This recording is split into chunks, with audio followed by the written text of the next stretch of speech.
Así que, doctor Atienza, gracias por venir esta noche. No, por favor, un gusto estar acá. Gracias.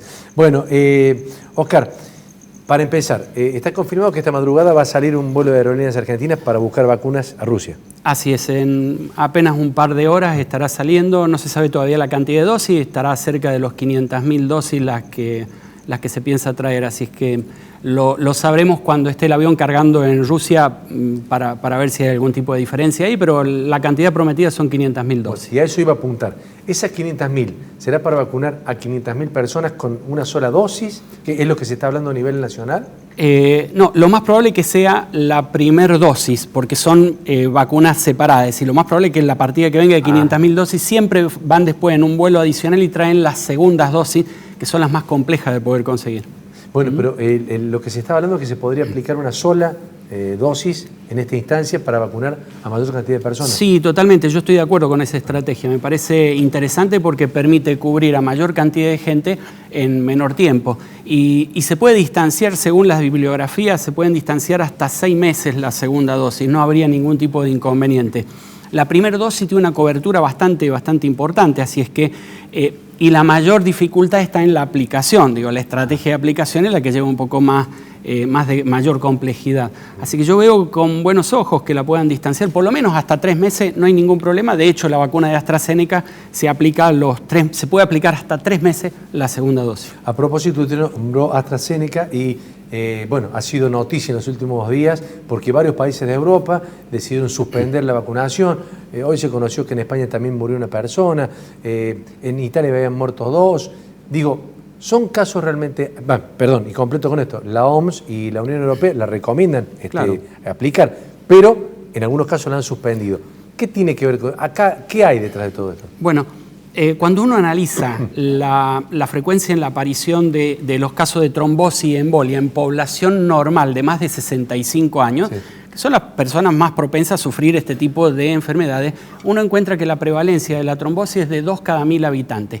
Acá tenemos 11 casos en 17 millones de aplicaciones de dosis. La verdad es que estadísticamente ni siquiera mueve el más mínimo amperímetro estadístico. ¿Una cuestión política y comercial? Totalmente. Yo creo que hay alguna cuestión ahí política comercial. Está el tema del Brexit, que me parece que se lo están haciendo pagar de algún modo a Inglaterra. Y después hay alguna guerra de laboratorios allí con algunos países que tienen a punto de salir algunas vacunas.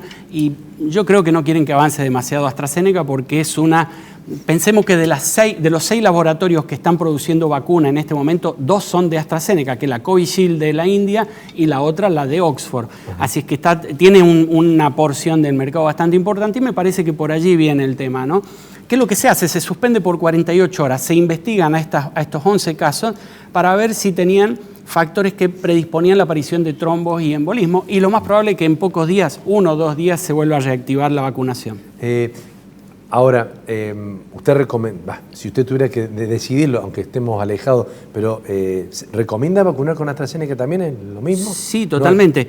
Totalmente. Es más, es un buen momento para adquirir la vacuna de AstraZeneca porque creo que la van a herir de muerte con esto, ¿no? Hay mucha gente que va a empezar a desconfiar y va a decir, no la quiero. Lo mismo que pasa con la vacuna de CanSino de China, que tiene una efectividad del 50%. Digo, es fácil adquirirla porque tiene una baja efectividad. ¿La que aplica Chile? Esa es la que aplica Chile, exactamente. Es la que ha conseguido Uruguay también. Digo, se consigue fácilmente porque tiene una efectividad menor. Y con AstraZeneca creo que va a pasar lo mismo porque se ha logrado sembrar dudas a nivel mundial y la gente ya dice, con esa yo no me vacuno. Pero yo le digo, vacúnese porque está complicado el poder conseguir dosis de cualquier tipo de vacuna hasta por lo menos unos 2 o 3 meses más que aparecerán otros laboratorios con producciones en cantidad, ¿no? ¿Prometieron los laboratorios algo que no podían cumplir?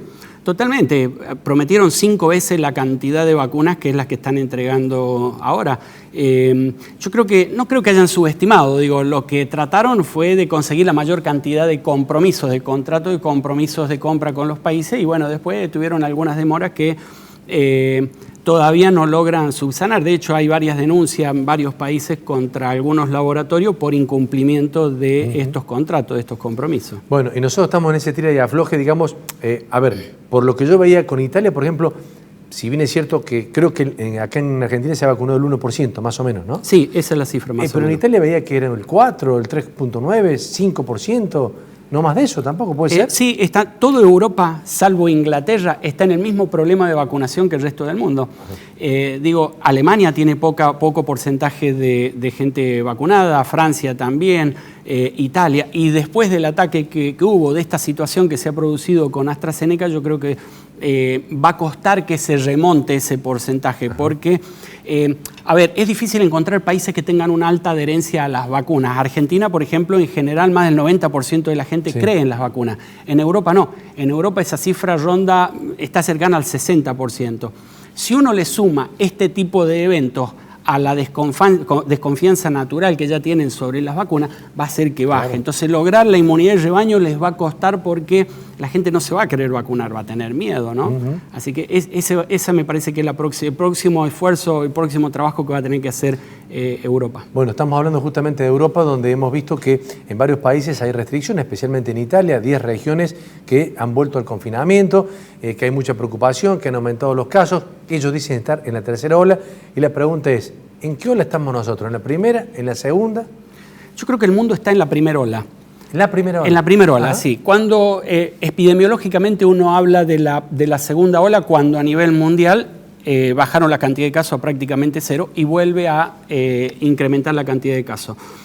Nosotros estamos claramente en la primera ola y los países están en sus rebrotes distintos a partir de las intervenciones que hicieron. Por ejemplo, Inglaterra va por su tercer rebrote. ¿Por qué? Que no porque significa que sea la tercera ola. No, Claro. no. Ellos la llaman así, ha logrado esa popularidad. Digamos, académicamente, yo comento lo que digo lo que tiene que ser. Por supuesto, sí, claro. Serían rebrotes. Argentina está en su primer rebrote, no ha logrado bajar ni subir. ¿Por qué? Porque la Argentina tuvo medidas estrictas y duras en el primer comienzo de la pandemia. Después, a partir de allí, no tomó ningún tipo de medida. Es decir, fíjese que la curva ha sido bien estable, está estacionada en más o menos los 8.000 casos diarios con 200 fallecidos diarios. Y se va a mover de allí, va a aumentar de allí a partir de las nuevas cepas y a partir de la llegada de los fríos que hacen que tengamos que cerrar un poco las ventanas y evitar la ventilación de los ambientes. Así que a partir de allí vamos a tener un aumento de la cantidad de casos que va a ser en breve, ¿no? En los próximos 20, 30 días con la llegada de los primeros fríos. ¿Van a aumentar los casos? Sí, sin lugar a dudas. Además hay algunas actividades ahí que se han abierto, como por ejemplo la presencialidad escolar, que también va a pegar un poco sobre la cantidad de casos. Y fíjese, Italia y Uruguay acaban de cerrar la presencialidad escolar. ¿Usted cree que habría que cerrar la presencialidad hoy? Sí, totalmente. Estamos en pandemia, ¿no? ¿Y por qué? Esto es como echarle nafta al fuego, en términos así populares. Si hay algo que tenemos en claro es que la movilidad social es lo único que tenemos en claro del coronavirus. Lo demás cambia, pero la movilidad social hace que aumente la cantidad de casos. Después de un fin de semana largo que se movilizan 2 o 3 millones de personas, ¿qué pasa? Aumenta la cantidad de casos 10 días después. Uno mira, por ejemplo, el día 10 de enero tuvimos 13.800 casos. ¿Qué pasó el 10 de enero? Fueron 10 días después de las fiestas, del 25 de diciembre y el 1 de enero. Y se mueven 2 o 3 millones de personas. La presencialidad escolar mueve por día entre 15 y 20 millones de personas.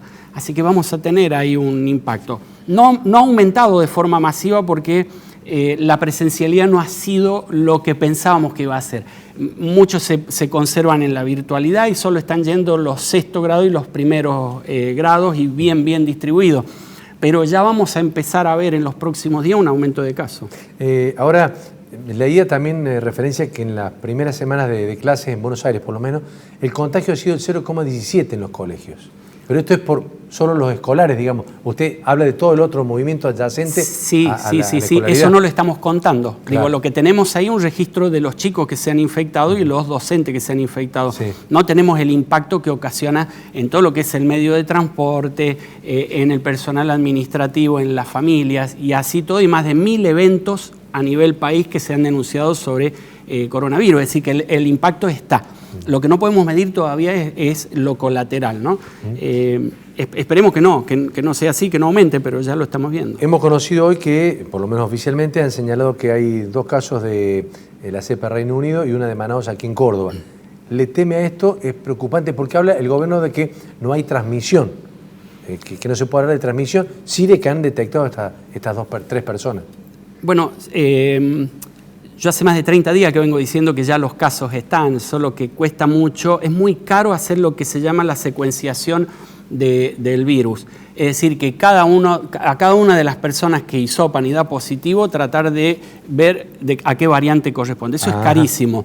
Entonces se toman algunos muestreos, en esos muestreos encuentran este tipo de casos. Yo estoy convencido que ese virus ya está circulando, que esas variantes ya están circulando porque están circulando mayoritariamente, la variante P1 ya está en más de 50 países del mundo. Es decir, ¿qué probabilidad de que no esté circulando en la Argentina cuando tenemos, no sé, 1000 kilómetros de frontera con Brasil? Yo lo dudo, yo creo que se está circulando acá ya. Sí tenemos una ventaja, me da la sensación, y dígamelo usted si no es así, que respecto de países como Brasil, que está explotado, entre comillas, de la situación sanitaria y de casos, Uruguay la preocupación, Chile, a pesar de estar vacunando, tiene una situación complicada, países que son limítrofes nuestros. ¿Por qué nosotros no hemos pegado ese repunte en esa curva? ¿Por qué nos mantenemos, como usted recién decía, en la cantidad de casos? Claro, la Argentina tiene una ventaja que en realidad es una desventaja, y es que permite un poco amortiguar esto que no les permite amortiguarlo ni a los brasileros ni a los chilenos. Y es la cantidad de camas por cantidad de habitantes que nosotros tenemos. Tenemos muchas camas, tenemos 3 veces más camas, tanto de terapia intensiva como de internación común, que los chilenos y los brasileros. Argentina, por ejemplo, tiene 6 camas y 5 médicos por cada 1000 habitantes. Brasil y Chile tienen 2. Es decir, que cuando nosotros en este momento estamos en cantidad de casos y fallecidos en proporción por cada 100.000 habitantes igual que Brasil. Sin embargo, en Brasil está todo colapsado. ¿Por qué? Porque no tiene la cantidad de camas que tenemos nosotros. Nosotros tenemos para un buen tiempo más. Es decir, tendríamos que tener 3 veces la cantidad de casos que tiene Brasil o Chile para que el sistema argentino colapse. De hecho, en los momentos pico, por allá por el mes de octubre, no colapsó, se soportó bastante bien. Y digo, está muy bueno eso. Lo que pasa es que en la medida que no colapse la cama de terapia intensiva, que es el único indicador que hace que en los países se cierren actividades, vamos a seguir avanzando. La cantidad de gente que se va a internar va a ser mayor y la cantidad de fallecidos va a ser mayor. Es decir, lo que es bueno, por un lado, que permite atender sin problema la persona que vaya a la cama de terapia intensiva, por otro lado es malo porque también permite aumentar la cantidad de casos en la Argentina. Así que yo creo que estamos ahí, en una situación en la que tenemos un muy buen sistema de salud que está amortiguando bien la pandemia y tenemos una cantidad de casos casi similar a la de los países limítrofes, ¿no? Hablamos de las clases, doctor, usted señaló, bueno, la verdad que no tendría que ser presenciales en este momento o que sean virtuales directamente ahora.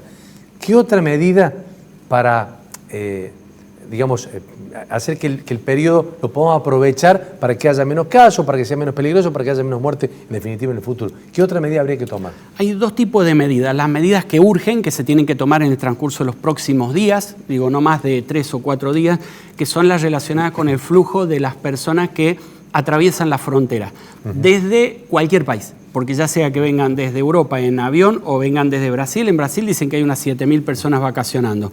Digo, allí hay que aplicar controles estrictos, porque es obligatorio que hagan cuarentena de 14 días, pero nadie controla eso, así es que lo más probable es que esa gente llegue, esté 2 o 3 días, se sienta bien y termine saliendo a las calles. ¿Lo habla usted desde el punto de vista aéreo y terrestre? Sí, todo tipo de medios de fronterizos, de paso de gente por cualquier frontera nuestra, ya sea Chile, Paraguay, Brasil, Uruguay, incluso sumo acá algunos otros países como Bolivia. Yo creo que hay que controlarlo, hay que poner ahí medidas de control extremo. Me parece que hay que cerrar las fronteras. Hay científicos que ya están haciendo ese trabajo y han logrado determinar eso. Esas son un paquete de medidas. Y las otras medidas son las que van a empezar a venir cuando aumente la cantidad de casos e internados en terapia intensiva. Hoy tenemos más o menos una tasa de ocupación del 60% en camas de terapia. Cuando esa cifra llegue... ¿60% en el país? En el país. Siempre oscila entre 55 y 60%. Cuando llegue al 70%, ¿qué medidas va a empezar a ver? Que las empezamos a ver nosotros localmente. Por ejemplo, Río Tercero, que empieza a suspender los bares en horario nocturno. Es decir, se empiezan a tomar medidas de acuerdo al colapso de cada una de las regiones. Y ese tipo de medidas las vamos a empezar a ver a partir de que la cifra llegue a ese porcentaje, más o menos el 70%. Doctor, a ver, pero entonces, actualmente las medidas sanitarias que se están tomando son muy lábiles, muy débiles. Yo no las veo, no, son prácticamente inexistentes, ¿no? La Argentina hace vida normal ya hace varios meses, normal, absolutamente normal. ¿Sí? Para caminar, para pasar entre una provincia y otra no hay ningún tipo de control, al menos hasta el mes de noviembre en algunas exigían un hisopado negativo, hoy no. Es decir, yo no veo ningún tipo de medida restrictiva que ayuden a disminuir la cantidad de casos en este momento, ¿no? En ninguna provincia. ¿Usted imagina, a ver si esto recrudece, la situación recrudece, imagina volver a la fase que tuvimos en marzo o abril del año pasado?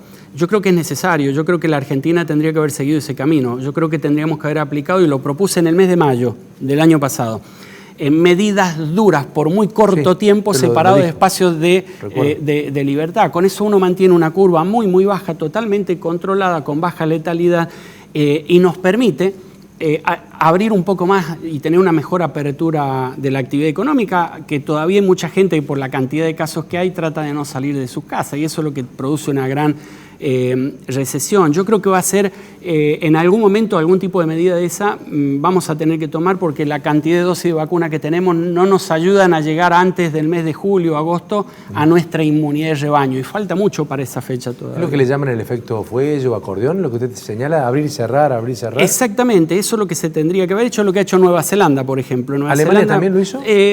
No, Alemania no. Nueva Zelanda. En algún momento lo intentaron, creo que estaría más cerca de eso Inglaterra, que aplicó ya en 3 oportunidades cierre, hizo cuarentenas estrictas, sería lo más parecido, ¿no? Quizás Alemania también, creo que hizo ha tenido 2 o 3 cuarentenas también, pero hay que hacerlas un poco más seguidas, es decir, cada 2 meses cerrar 15 días, 2 meses cerrar 15 días, con eso se mantiene la cantidad de casos muy, muy bajo, es lo que hace Nueva Zelanda. Australia, tienen prácticamente 0 casos ellos. Me parece que habría que ir por ese lado, ¿no? Bien, 2 preguntas finales, tengo que ir a la pausa, pero el hecho de vacunarse, supongamos que comiencen a llegar con mayor fluidez las vacunas, es como que creo que la gente, al saber que hay vacuna, es donde ahí vino el relajamiento. Una vez vacunado, ¿también se puede relajar la gente o no? No, para nada. De hecho, fíjese lo que está pasando con Brasil. El estar vacunado es prácticamente lo mismo que haber tenido el coronavirus. Cuando una persona tuvo coronavirus ya tiene los anticuerpos para poder defenderse de una segunda infección. Pero en Brasil, por ejemplo, el 50% de la gente que está infectada hoy ya estuvo infectada antes. ¿Qué quiere decir? Que la cepa esta, la variante de Brasil, la de Sudáfrica y la de California, que son las 3 variantes complicadas, nos vuelven a reinfectar. Es decir, que no hay que relajarse. Yo creo que vamos a estrategias un poco más complejas. Junto con la vacuna, algunas otras medidas como esta que le planteo de restricciones periódicas va a tener que aplicar a nivel mundial, y en este caso la Argentina, para poder bajar y mantener controlada la cantidad de casos. O sea, aquellos que tuvieron coronavirus o que se aplicaron la vacuna y pasó el tiempo prudencial hasta que le hace efecto las 2 dosis, etcétera, etcétera, puede volverse a reinfectar por estas nuevas cepas que están Exactamente, es lo que está pasando. Es como si no estuviera vacunado. Claro, es por eso el colapso, por ejemplo, en Manaus. En Manaus se calcula que el año pasado, por allá por el mes de julio, agosto, el 60% de su población quedó infectada. Se infectó y tenía inmunidad natural. De hecho, decían que iba a ser uno de los pocos casos de la inmunidad natural de rebaño. Y este año fue un caos, nuevamente volvió a afectar esta cepa. Doctor, lo último, ¿qué le recomienda a la gente?